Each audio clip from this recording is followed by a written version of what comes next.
Makanya itu kalau orang-orang yang kena diabetes tetapi tidak dikontrol gulanya dengan baik, maka penglihatannya mudah menjadi terganggu. Tetapi seringkali penglihatan yang terganggu itu dikonotasikan dengan kacamata. Nah, biasanya penglihatan saya tidak jelas apakah perlu kacamata. Ya, mungkin pada awalnya itu perlu kacamata. Tetapi untuk mengukur kacamata berapa ukuran yang dibutuhkan, maka gula darahnya harus dibuat normal dulu.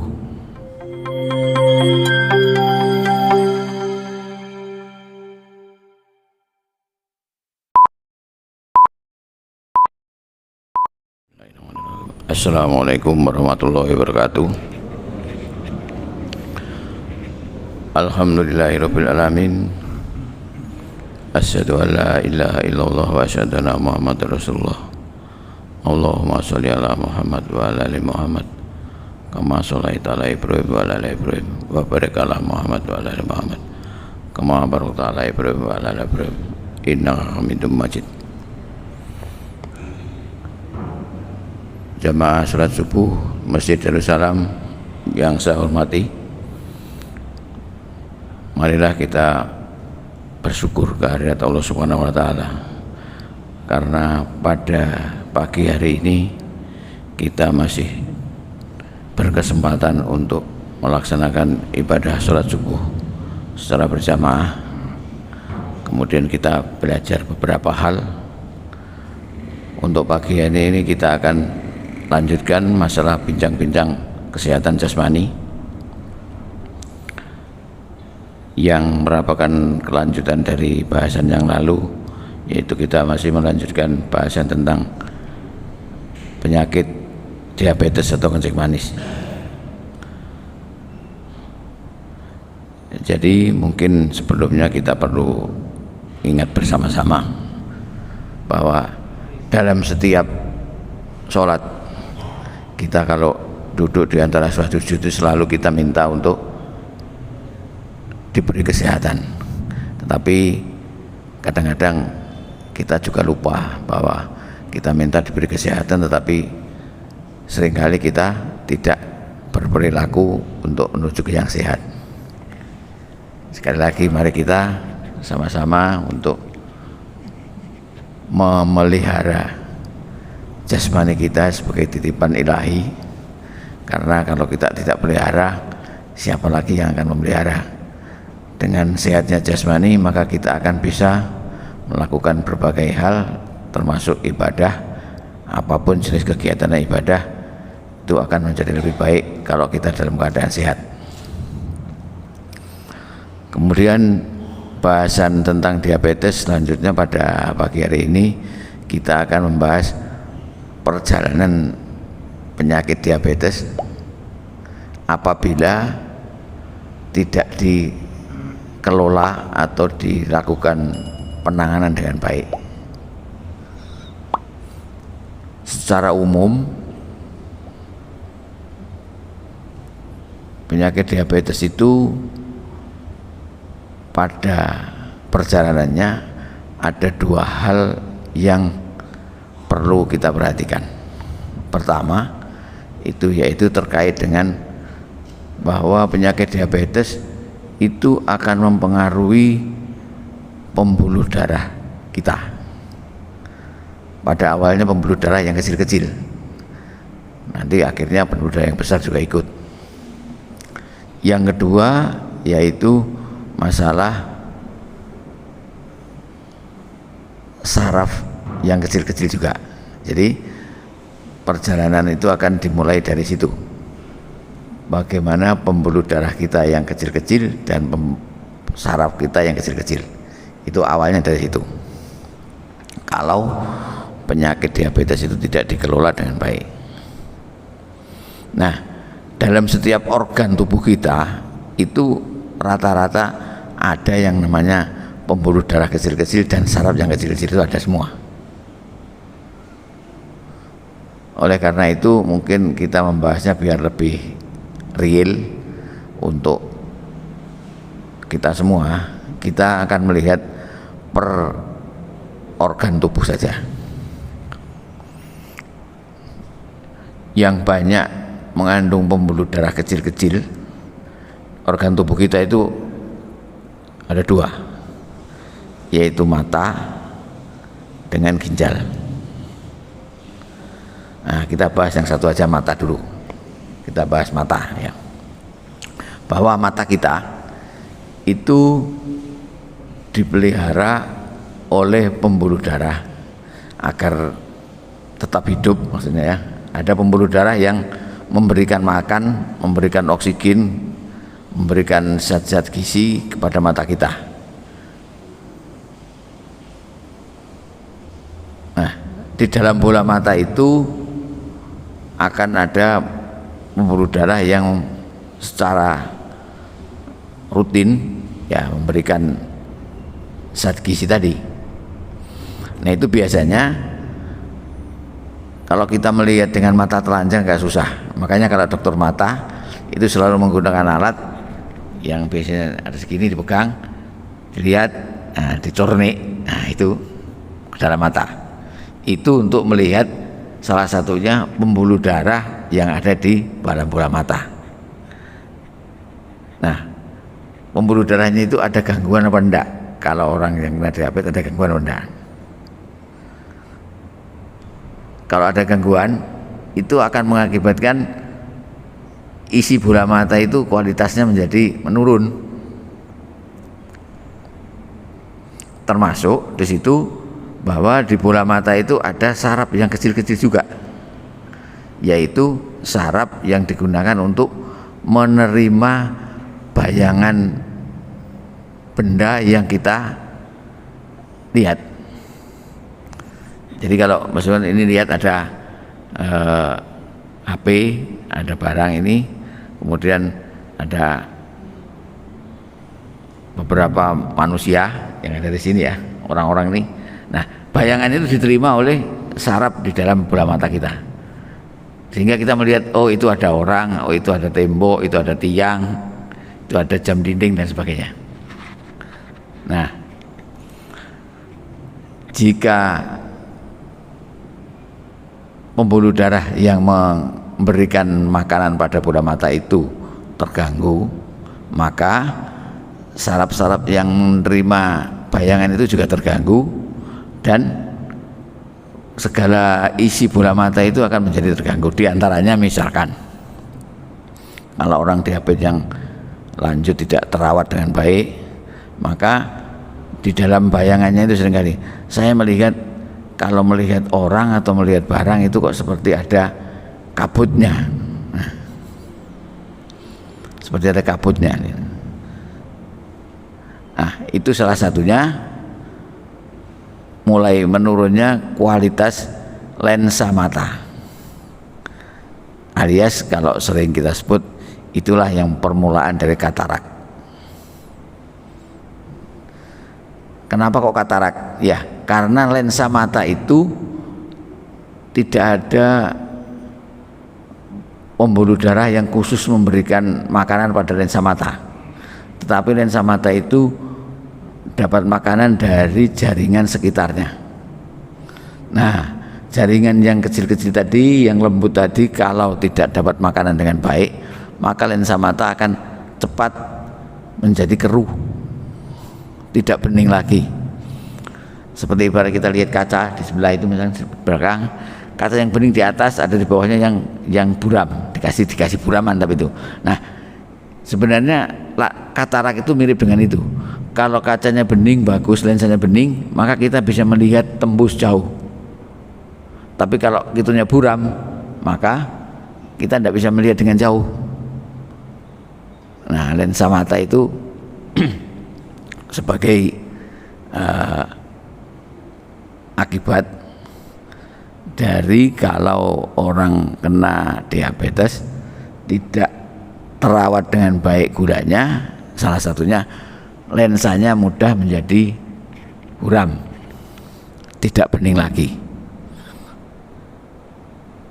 Karena apa? Karena yang tadi, makanan yang seharusnya didapat dengan baik, karena pembuluh darahnya kualitasnya menurun, maka gizi-gizinya menjadi tidak sampai ke tempat itu. Demikian juga yang namanya saraf penerima bayangan tadi. Jadi yang disebut dengan retina, ada lapisan di dalam bola mata kita yang namanya retina. Retina itu adalah lapisan yang isinya sel-sel saraf. Sel saraf yang tugasnya menerima bayangan dari benda yang kita lihat. Jadi kita bisa tahu, oh itu ternyata benda ini, benda itu, karena bayangan itu bisa diterima oleh retina. Kalau retinanya itu tidak dapat makanan dengan baik, maka retina itu juga kualitasnya akan menurun, sehingga tidak bisa menerima bayangan dengan baik.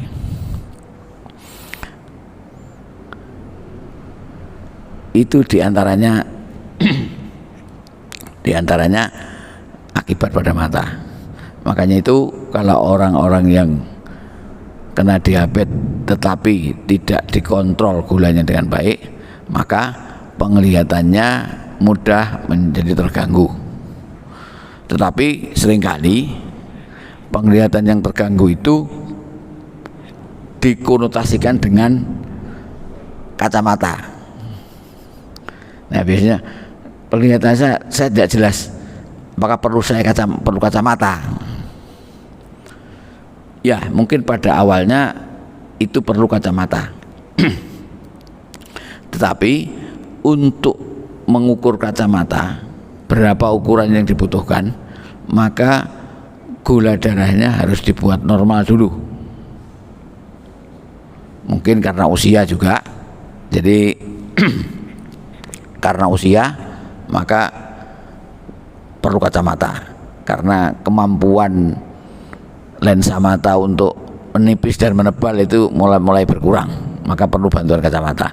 Tetapi sekali lagi, kalau ada diabetes maka gulanya itu harus dikontrol dengan baik dulu. Kalau gulanya tidak dikontrol dengan baik, maka kacamata ukurannya bisa berubah. Sekarang dibeli, besok kok sudah tidak jelas lagi. Nah, itu karena gulanya tidak terkontrol dengan baik. Kalau gulanya bagus, biasanya kualitas kacamatanya itu menjadi berfungsi dengan baik.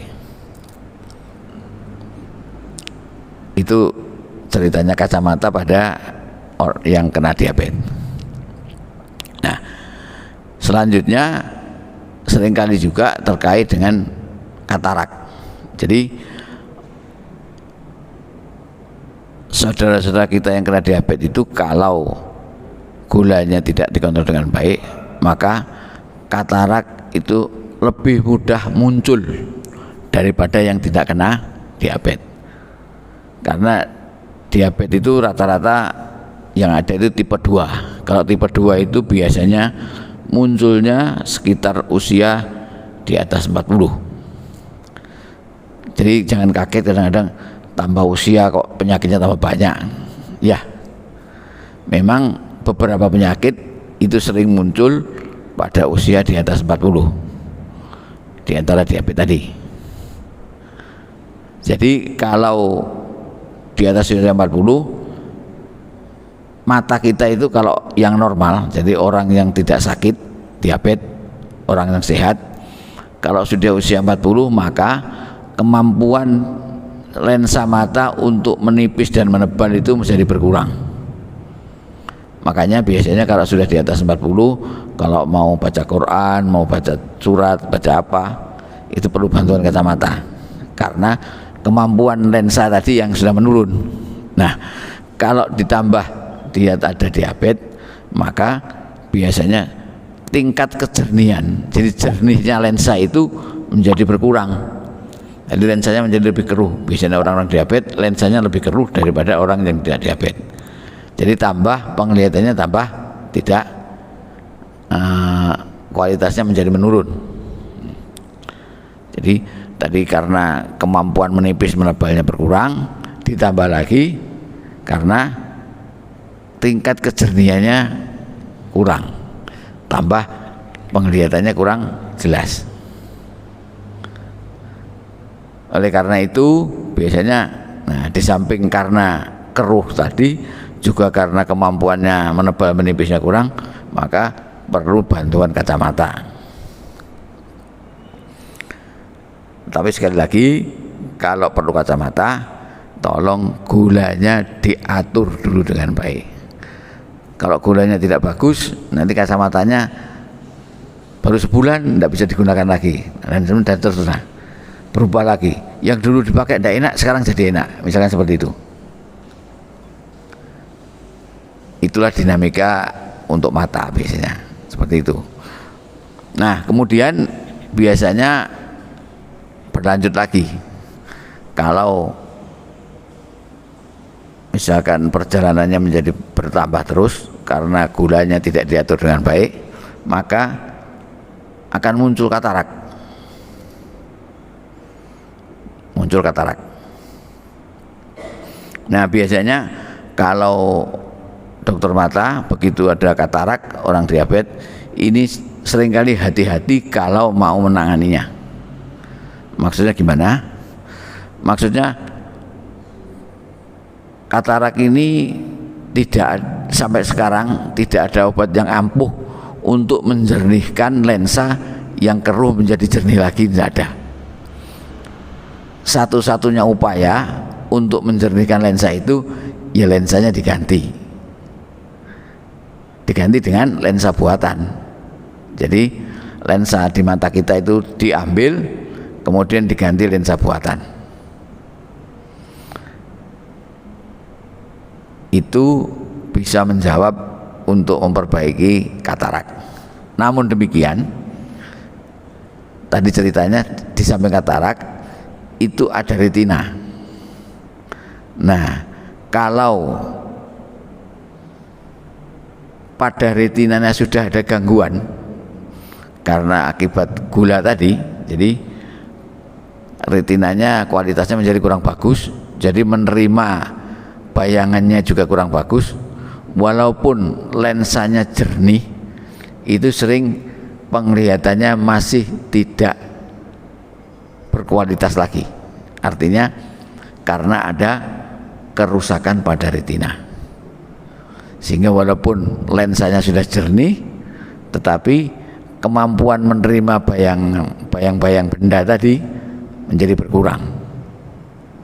Itu yang menyebabkan seringkali kalau saya sudah dioperasi katarak tapi penglihatan saya masih kurang bagus untuk orang diabetes, yaitu karena beda dengan orang yang tidak diabetes. Yang murni katarak, kalau diganti lensanya dengan bagus, maka kualitas penglihatannya tetap bagus karena retinanya tidak terganggu. Jadi khusus diabetes biasanya itu retinanya juga harus bagus. Retina bagus, lensa diganti, kualitas penglihatannya akan menjadi bagus. Nah, ini seringkali mulai awal sebenarnya gangguan-gangguan penglihatan pada orang diabetes mulai awal. Kalau gulanya tinggi banget, dia mesti ada gangguan, yaitu seringkali seperti itu. Ada kok di penglihatan seperti ada kabutnya, atau kadang-kadang ada seperti sinar yang jalan, seperti ada sinar yang jalan. Nah, itu adalah salah satu gangguan-gangguan awal pada mata untuk diabetes. Oleh karena itu penting untuk mengatur gula darah tadi agar hal-hal yang menjadi penyulit atau secara umum orang menyebut komplikasi, itu sudah komplikasi ya. Sebenarnya komplikasi itu banyak. Di antaranya itu tadi, kalau penglihatannya ada kabut, itu sebenarnya itu sudah masuk di dalam kategori komplikasi. Jadi tidak harus luka, tidak harus kakinya dipotong dan sebagainya, enggak. Tetapi di situ sudah termasuk komplikasi. Karena pada awalnya orang sakit diabetes itu hanya gulanya. Karena gulanya tidak diatur dengan bagus, maka bisa menyebabkan gangguan-gangguan pada hal yang lain. Salah satunya di penglihatan itu, saya kalau melihat kok seperti ada kabutnya. Nah itu salah satu. Kok seperti ada sinar yang berjalan. Seperti biar sinar jalan, ada sinar jalan. Ada seperti ada kunang-kunang. Masa di mata ada kunang-kunang? Ya tidak mungkin. Tapi itulah gambaran salah satu kalau ada gangguan diabetes seperti itu. Oleh karena itu, ya kalau kita ada saudara-saudara kita yang kebetulan dapat hadiah diabetes, nah mari kita mulai anjurkan bahwa diabetes itu memang tidak mungkin dalam sekarang diabetes kemudian dapat menyebabkan akibat yang fatal, tapi perlu perjalanan yang lama. Perjalanannya cukup panjang dan perjalanan itu tidak bisa kembali lagi. Artinya kalau misalkan sudah ada penglihatan seperti ada kabut, itu tidak mungkin bisa kembali utuh lagi, kecuali kalau retinanya tetap masih bagus dan lensanya diganti, maka disitulah akan menjadi bagus. Tetapi karena perjalanan tadi, bahwa gula itu kemana-mana tadi, maka mesti tidak bisa kembali asalnya.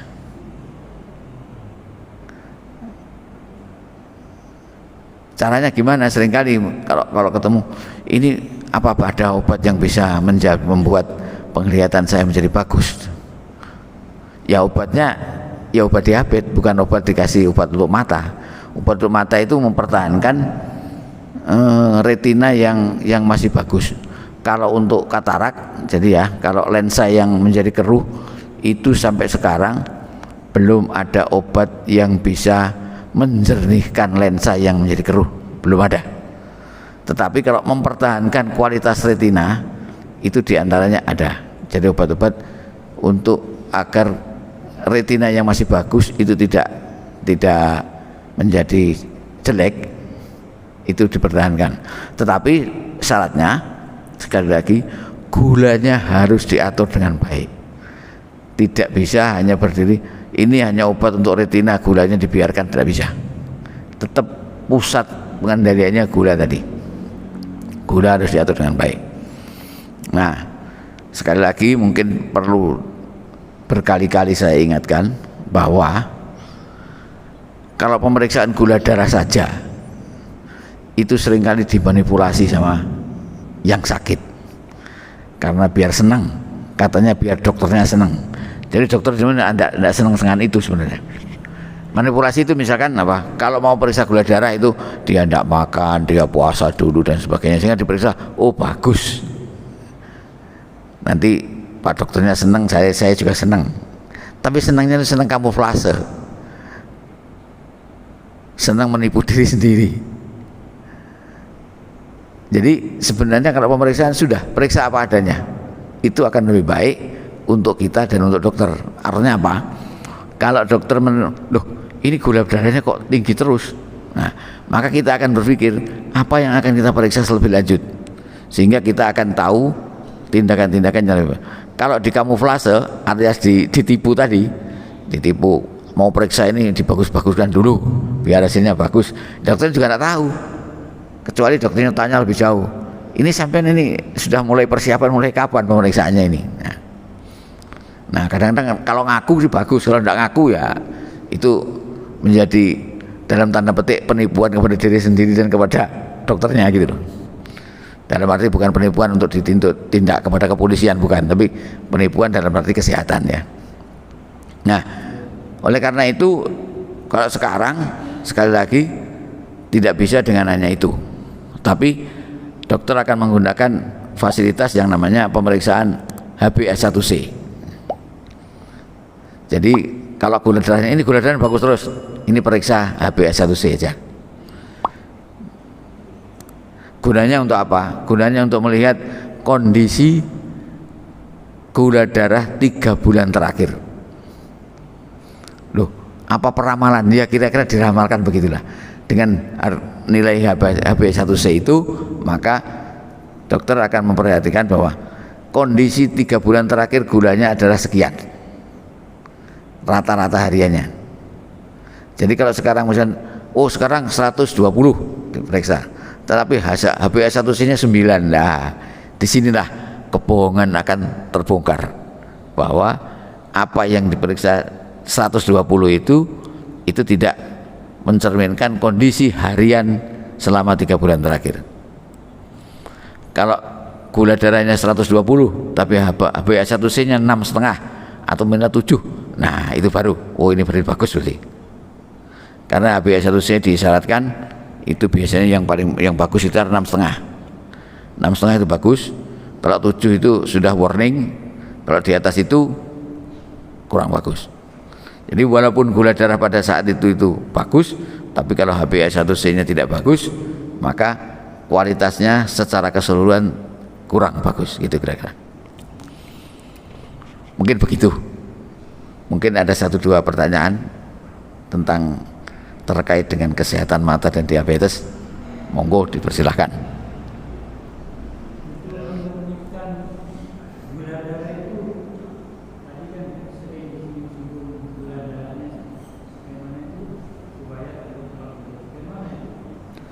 Nah, itu saya ulangi, itu materi yang kemarin Pak Taufik ya. Jadi gula darah itu akan diatur dengan cara ada 3 hal mengatur gula darah ya. Nomor 1, mengatur makan. Nah, yang kemarin ya, mengatur makan. Jadi orang diabetes makannya itu ada 6 jadwal. 6 jadwal. 3 itu makan biasa, 3 makanan ringan.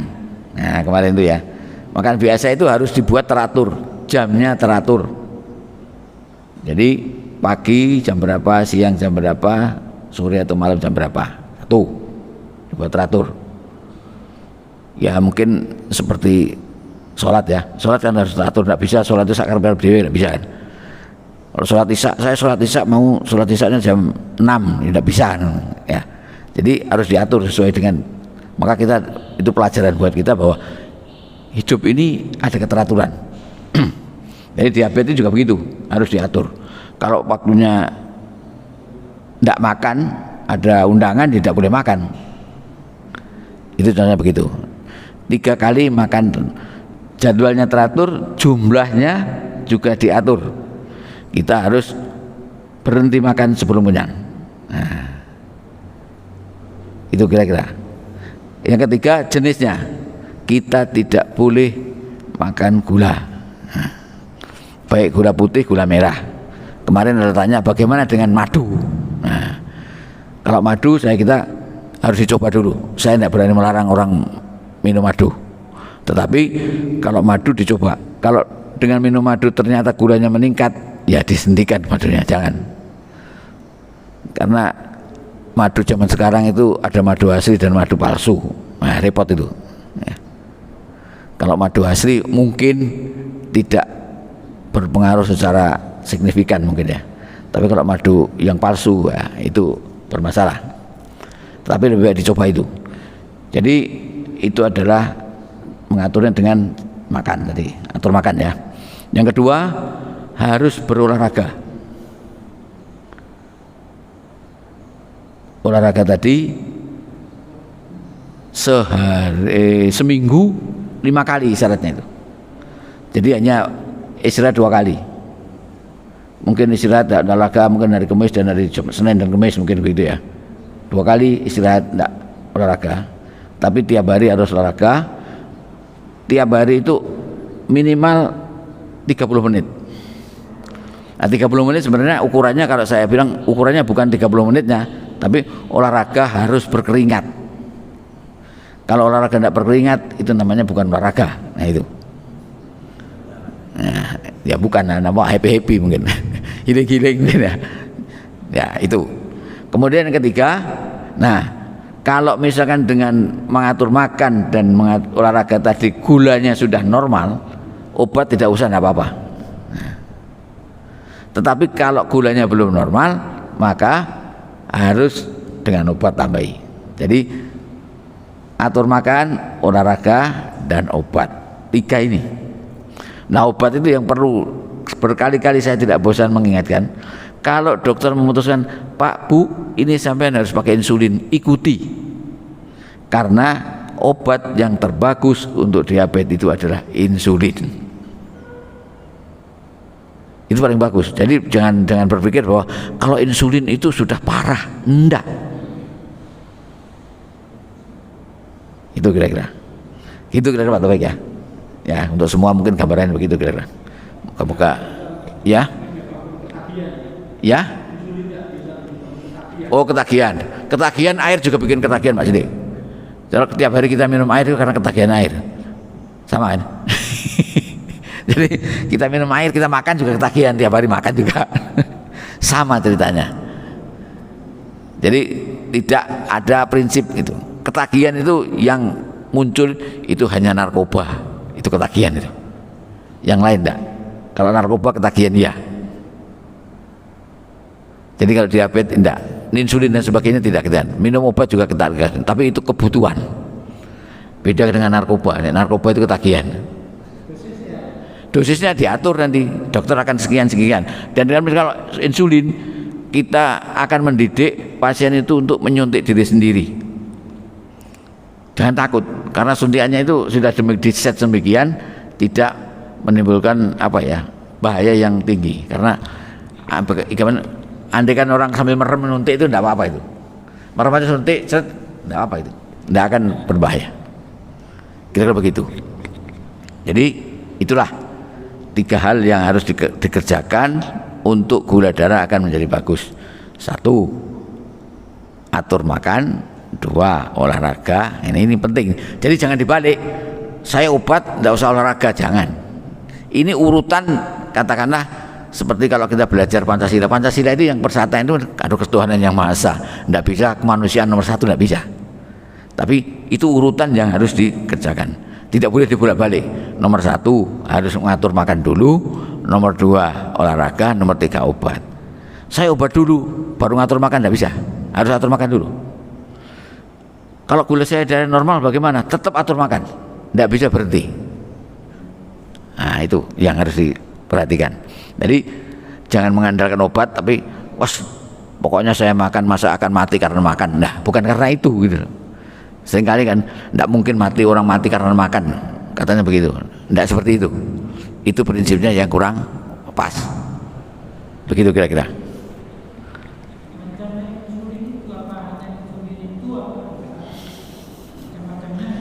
Insulin itu macamnya banyak. Jadi ada insulin yang dari hewan, ada insulin dari manusia.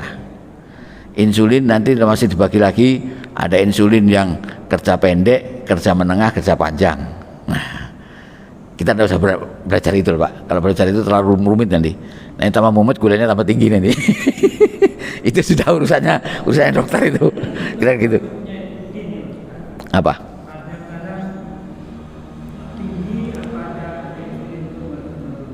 Loh, insulin itu gunanya untuk menurunkan memang, bukan untuk menaikkan. Makanya itu orang diabetes itu harus diperiksa dulu, dianalisis dulu lengkap. Oh, ini butuhnya insulin yang ini, butuh. Nah, itu makanya diikuti yang mana yang dia akan dilakukan itu. Seperti itu kira-kira. Insulin macam-macam. Makanya itu insulin ada yang kerja pendek, kerja panjang, kerja menengah, ada itu. Ada yang campuran dan sebagainya. Nah, saya suluk kira-kira begitu ya. Moga-moga yang sedikit ini bisa menambah pengetahuan kita sehingga kita bisa menjaga kesehatan dengan baik, berupaya sesuai dengan doa kita bahwa kita selalu minta disehatkan, dan moga-moga kita bisa beribadah dengan baik dengan kesehatan kita. Demikian, terima kasih atas segala perhatian dan mohon maaf ada kekurangan. Assalamualaikum warahmatullahi wabarakatuh.